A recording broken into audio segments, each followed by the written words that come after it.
el Día Mundial de la Concienciación sobre el Autismo.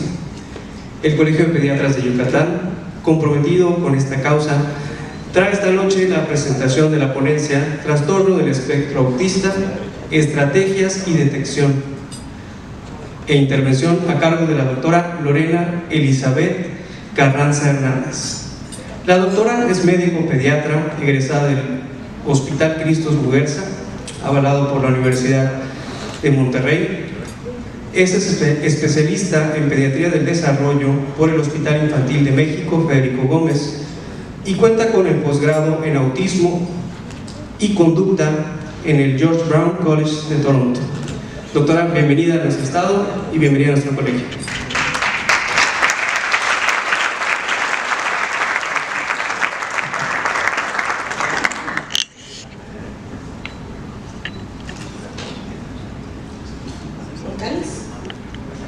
Bueno, buenas noches. Primero que nada, quiero agradecer la invitación al Colegio de Pediatría por habernos dado la oportunidad de traer esta plática. A mí en lo personal, el trabajar con niños y específicamente con los trastornos del neurodesarrollo, yo estoy enamorada del autismo y espero que les pueda compartir un poquito de las estrategias que como pediatras, yo creo, poco lo vemos en la carrera, poco lo vemos como vamos a estudiar el autismo hasta que nos enfrentamos en la consulta. Y bueno, voy a presentar primero que nada un caso clínico de la vida diaria que nos puede llegar a tocar. Este es uno de mis pacientitos, Mateo, 3 años 2 meses.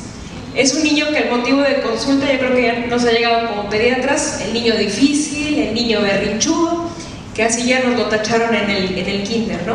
Y bueno, es un niño que no tuvo problemas en el embarazo, es un niño que ya fue valorado previamente por cuestiones de audición, porque a la mamá le llamaba la atención que el niño no volteaba la voz. Y bueno, es un niño que actualmente está teniendo problemas para controlar esfínteres, tiene problemas para conciliar el sueño porque ya se acostumbró a que sus papás se duerman con él, tiene despertares en la noche y posteriormente tiene que acudir sus papás con Mateo. Y bueno, dentro de sus hitos del desarrollo, aparentemente los padres no han notado ninguna alteración. Es un niño que sí hablaba a su tiempo, sin embargo, a la mamá le llama la atención que solamente le gusta hablar de los temas que le gustan. De repente habla en tercera persona. Y bueno, es un niño que no conversa con otros niños ni comparte sus intereses. O sea, no es un niño que salga de la escuela y le pregunte a la mamá qué es lo que le pasó en el día.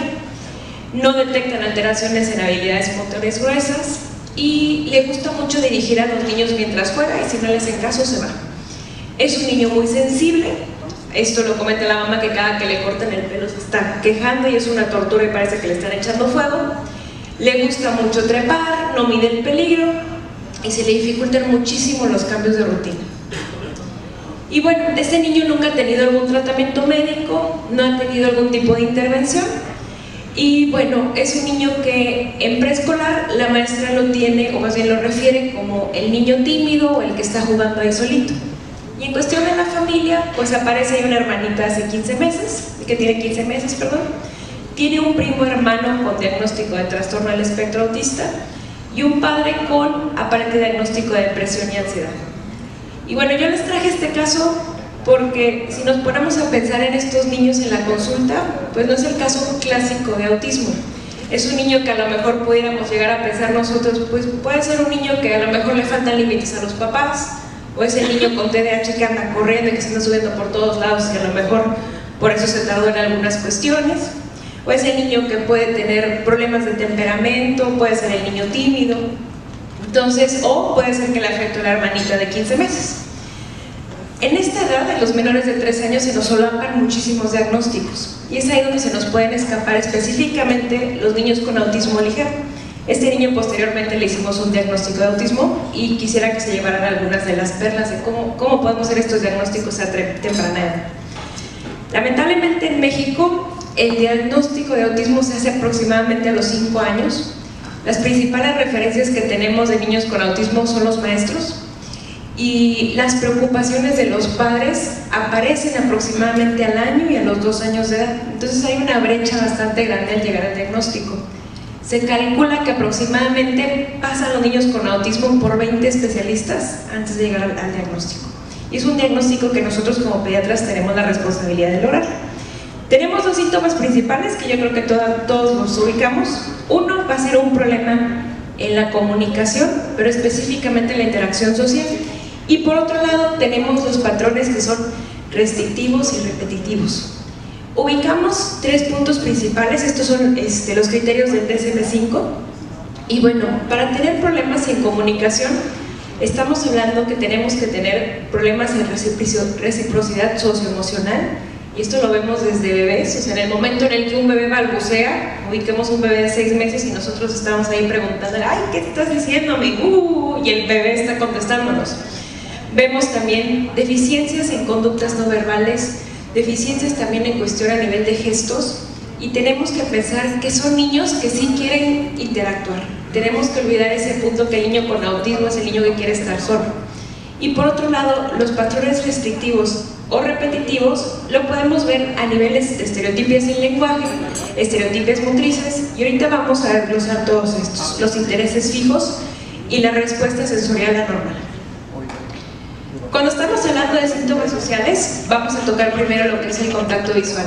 Tenemos que ubicar nosotros que no todos los niños con autismo no nos van a mirar a los ojos.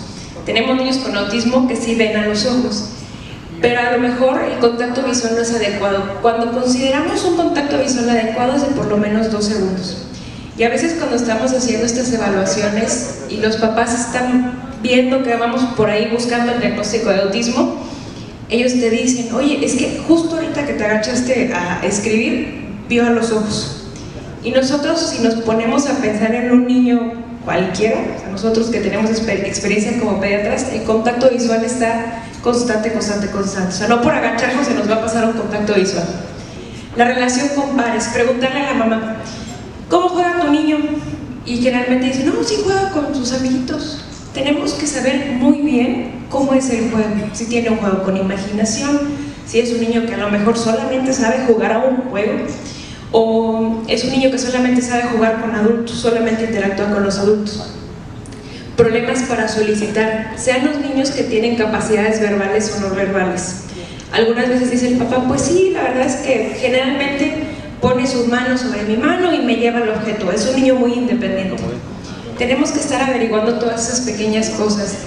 Los bebés, si ubicamos un bebé de brazos de aproximadamente unos 8 meses, los bebés aprenden primero a comunicarse antes de hablar. O sea, un niño te sabe decir leche, te se está señalando, sabe señalar a su mamá y todavía no sabe decir palabras. En los niños con autismo este tipo de habilidades se van retrasando.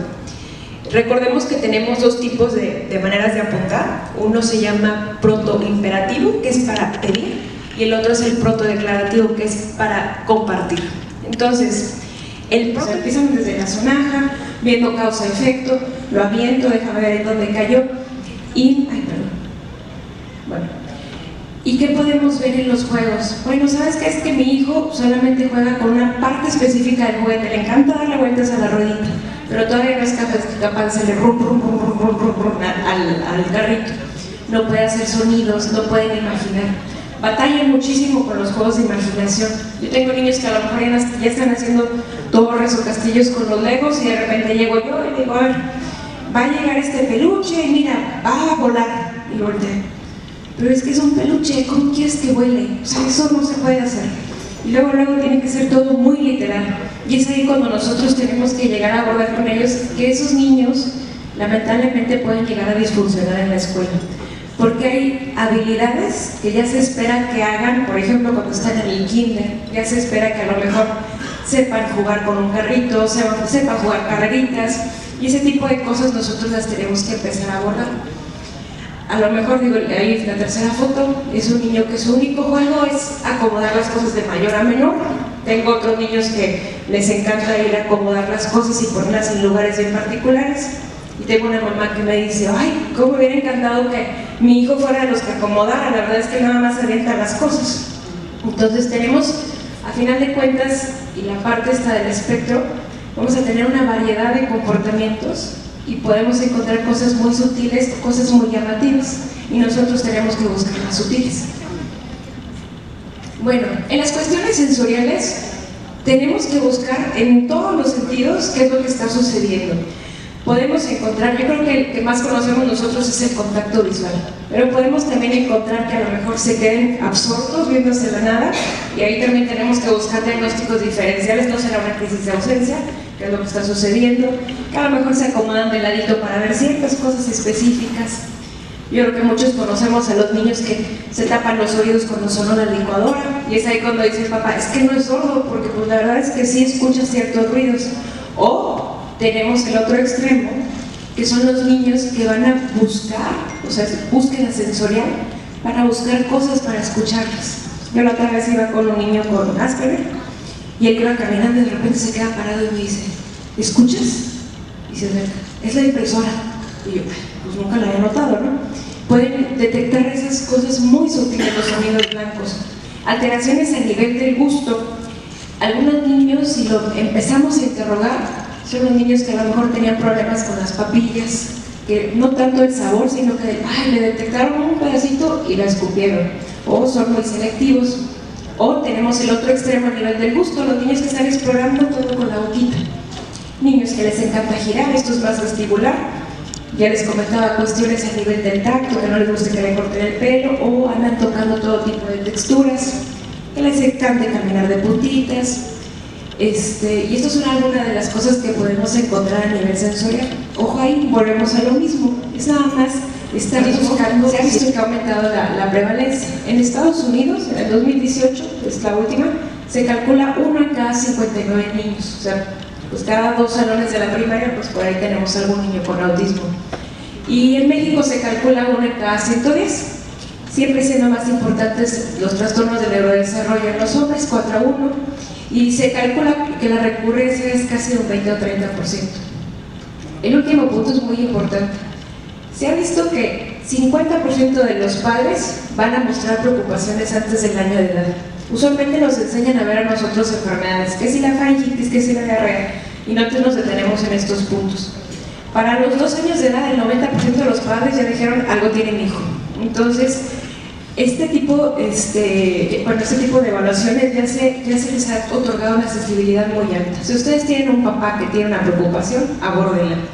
Tiene mucha certeza, le digo más, un 80% de sensibilidad de que el niño va a tener algo. A lo mejor no va a ser autismo, pero sí puede ser un trastorno del desarrollo. Y bueno, ¿cómo hacemos el diagnóstico? El diagnóstico es clínico, ¿sí? No tenemos que solicitar estudios específicos, no tenemos que hacer diagnósticos de imagen, es meramente clínico. ¿Cuáles son las entrevistas clínicas que ya están de cajón, digamos así? La entrevista de tamizaje, que es el MCHAT. Esta entrevista ya está validada en español, ustedes, si no, después luego se las paso, pero la pueden encontrar en Google, ya se validó también en México, y son 23 preguntas. La Asociación Americana de Pediatría pide que a los 18 meses, como parte del control de niño sano, se haga a todos los niños. ¿Por qué? Porque se nos van a pasar. Esta se puede empezar a los 18 meses hasta los 3 años. Muchas veces la pregunta es, ¿cuándo puedo diagnosticar a un niño con autismo? A veces me dicen, es que la respuesta es pues, como por ahí los 5 años. Ya es muy tarde. O sea, tenemos que empezar a encontrarnos antes de los 2 años. Antes del año sí se nos pueden empatar muchas cosas. Digo, pero bueno, a final de cuentas nos piden que a los 18 meses empecemos a hacer este screening. Voy a pasar un poquito para acá. Esta es la entrevista que obviamente no se alcanza a leer, pero esos son como los 5 puntos que aborda el MCHAT, que les dan más poder a las preguntas. Una de ellas es, y así llegan en la consulta, es que yo pienso que es sordo, doctora, ¿le pueden revisar el oído? Mi niño no me muestra cosas. Uno le pregunta, oye, ¿tu niño te llega con los trabajos o con las cositas que hace? Pues no, nunca, la verdad es que nada más juega ahí. ¿Tu hijo sabe caminar? Esto es más como para factor pronóstico. ¿Qué tanto te mira a los ojos? ¿Tu hijo trata de imitar lo que haces? Estas son algunas de las preguntas del MCHAT y nos va a dar diferentes grados de riesgo. Y por acá me faltó mencionarles que también entra dentro de las escalas diagnósticas, que es el CARS, el Childhood Autism Rating Scale. Son 15 reactivos, abordan los puntos del DSM-4, pero nos ayuda un poquito a irlo como desglosando y que ustedes puedan encaminar un poquito mejor su entrevista clínica. Y bueno, solamente para que los conozcan, Pues los estándares de oro es el ADR, que es una entrevista de diagnóstico de estimadas perdidos. Sí es un hecho que en México todavía nos falta muchísimo para las intervenciones, pero sí hay cositas que nosotros podemos llegar a hacer. Podemos intervenir en los medicamentos, podemos intervenir a nivel de educación, en la conducta, y pues también es nuestra responsabilidad saber qué hay allá afuera. Yo creo que si ustedes a lo mejor ya se enfrentaron con un niño con autismo, pueden darse cuenta que también es un lugar donde se lucra muchísimo para mal. Y bueno, una de las cosas que siempre tenemos que abordar es que tenemos que involucrar a los papás. Revisar cuál es el problema que mayor les preocupa. O sea, la siempre pregunta, ¿cómo te puedo servir yo? ¿En qué puedo ayudar a tu niño? Y hay que ver las prioridades, ya que van a tener los niños muchísimos problemas y hay que ver por cuál es el que vamos a ir primero. ¿Cuál le vamos a dar mayor prioridad? A los que dan más grado de riesgo. Tenemos niños que tienen comportamientos autoagresivos, que a lo mejor se están estirando el pelo, se están rasguñando, se están golpeando. Siempre esas son las prioridades, los que están poniendo en riesgo la vida del niño. Los que están haciendo que disfuncione más. Problemas de comunicación generalmente también es una prioridad. Si el niño no le enseñamos a hablar, el niño se frustra, no encuentra una manera como comunicar. Sabes que gritando parece que mi papá me hizo caso, no me hizo caso cuando grité, bueno, déjame empezar a golpear, no me hizo caso, bueno, me pego en la pared. Ese tipo de cosas las tenemos que abordar y que van a causar un efecto en la familia. Yo he visto niños que lamentablemente están enseñándoles, bueno, que es que yo quiero que aprenda a escribir, quiero que se aprenda los colores, pero ese niño tiene 8 años y no ha dejado el pañal. Pues ese tipo de cosas o ese tipo de abordajes, si nosotros vemos y le enseñamos a un niño con autismo que pueda dejar el pañal, económicamente le vamos a ayudar al papá. No es lo mismo cambiar un pañal, yo creo que aquí hay papás, no es lo mismo cambiar un pañal de un niño de 1 año, 2 años a un niño de 8. Y bueno, que estén basados en la evidencia. Y bueno, ¿qué podemos tratar? Vamos a tratar los síntomas del autismo o todas sus comorbilidades. Tenemos que elegir muy bien cuál es el que nos va a empezar a corresponder. Los programas de intervención, y los que a mí me ha tocado vivir programas de intervención de hasta 40 horas que son muy bonitos, que lamentablemente aquí en México todavía nos falta muchísimo, pero mucho de esto nosotros lo podemos lograr empoderando a los papás. Yo he tenido mamás bien entregadas, ahí me han llegado casos de, doctora, es que me estoy pintando la carita de payaso porque quiero que mi hijo me voltee a ver. Eso no debería de ser. O sea, nosotros podemos intervenir con esos papás. Tenemos que involucrar a la familia, tienen que ser individualizados. Vuelvo a lo mismo, tenemos una gama de niños y no son recetas de cocina, pero cosas en las cuales vamos a trabajar son en sus habilidades sociales, en la comunicación, el juego y habilidades para aprender. Está pequeño, entonces, y empieza a desaparecer la conducta. Entonces, de una manera muchísimo la atención que conforme le hacemos caso, pues esto desaparece, ¿no? Esto básicamente corresponde a una demanda de atención.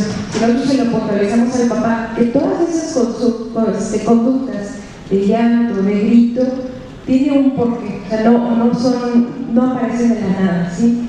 Si nosotros vemos un niño en el supermercado y el niño solicita un dulce y de repente no se lo damos, es lo que se pone a llorar, ¿no? Y luego, ¿qué pasa? Pues a veces por la presión social, pues bueno, sabes que sí dáselo, ¿no? ¿Y qué pasa? Pues nada más estamos fortaleciendo esa conducta, el niño aprende. O sea, sabes que cuando grito y lloro, ¿qué es lo que sucede? Pues ya mi mis papás sí ceden. Entonces, este tipo de cosas, yo les doy a los papás así como de tarea.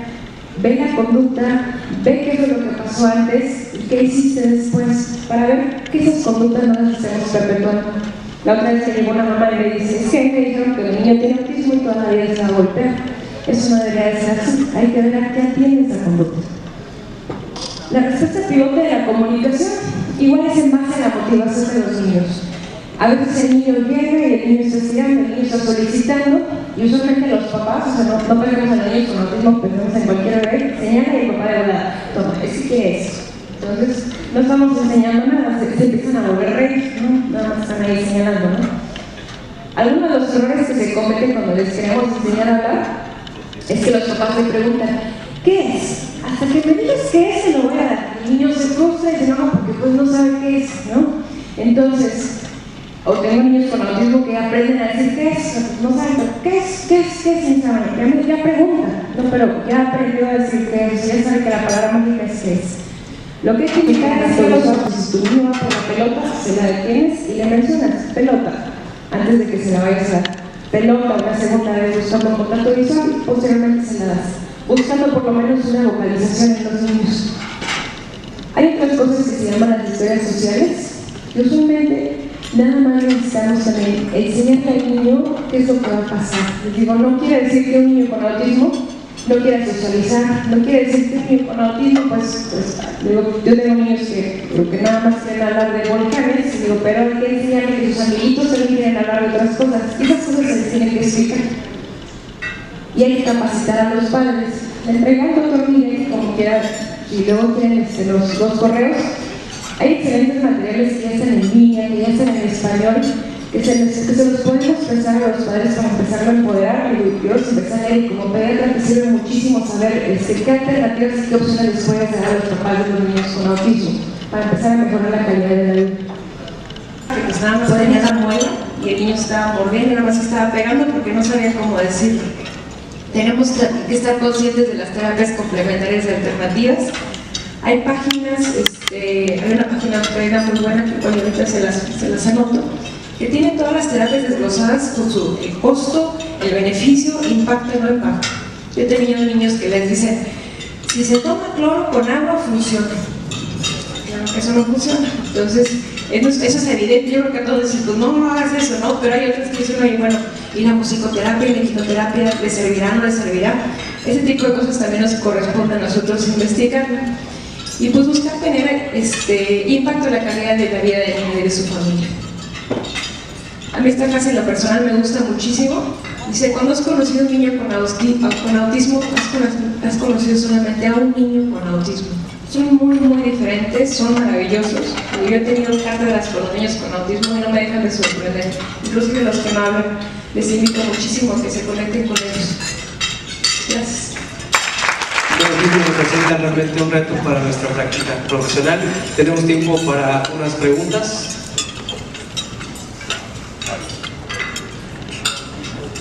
En la historia natural del autismo, del TDAH, ¿podría haber algún momento que nos confundamos en el diagnóstico? Es una pregunta. Una recomendación, ya que habló de Netflix. En Netflix hay una película muy bonita argentina que se llama El Faro de las Orcas, que es de un niño con autismo y lo representa muy bien. Justamente, digo, no me metí en las causas, pero en la genética han encontrado que muchos genes que están relacionados con el TDAH y con el autismo se acaban solapando, se están afectando como ciertas áreas. Es por eso que es altísimo la comorbilidad del TDAH con autismo. Pero sí, pues así se ve que la vía genética es muy significativa. Definitivamente cuando se diagnostica un niño con autismo o trastorno del espectro autista, cuando dice manejo definitivamente se ve la progresión. Yo creo que es algo muy importante. Pero mi duda es la siguiente: ¿qué opina usted de los niños sanos que son sobreestimulados? Porque a mí me ha tocado mi experiencia ya de algunos años que veo niños sanos y a veces son esas mamás de un niño sano que lo quieren perfecto, lo meten a natación, lo meten... cuando yo llegué como pediatra hace como 15 años, estaba de moda Baby Einstein, no sé si a usted le tocó escuchar algo al respecto. Y las mamás que estaban queriendo un niño superdotado, lo sobreestimulaban.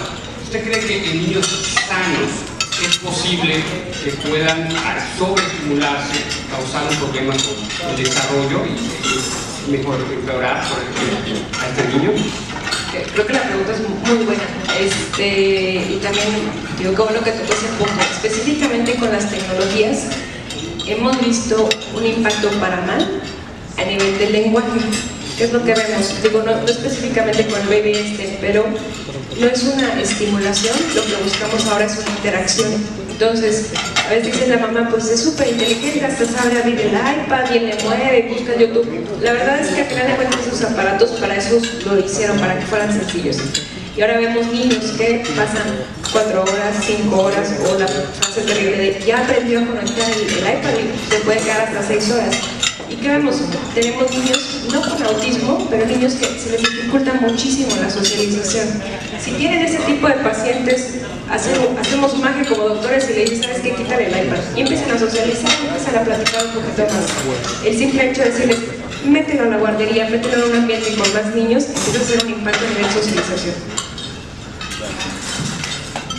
¿Alguna otra pregunta?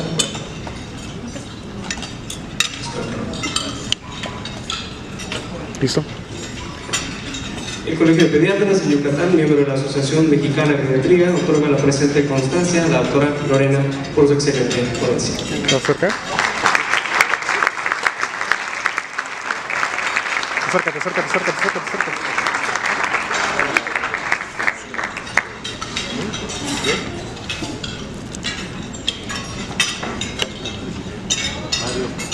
La doctora está llegando hace una hora más o menos.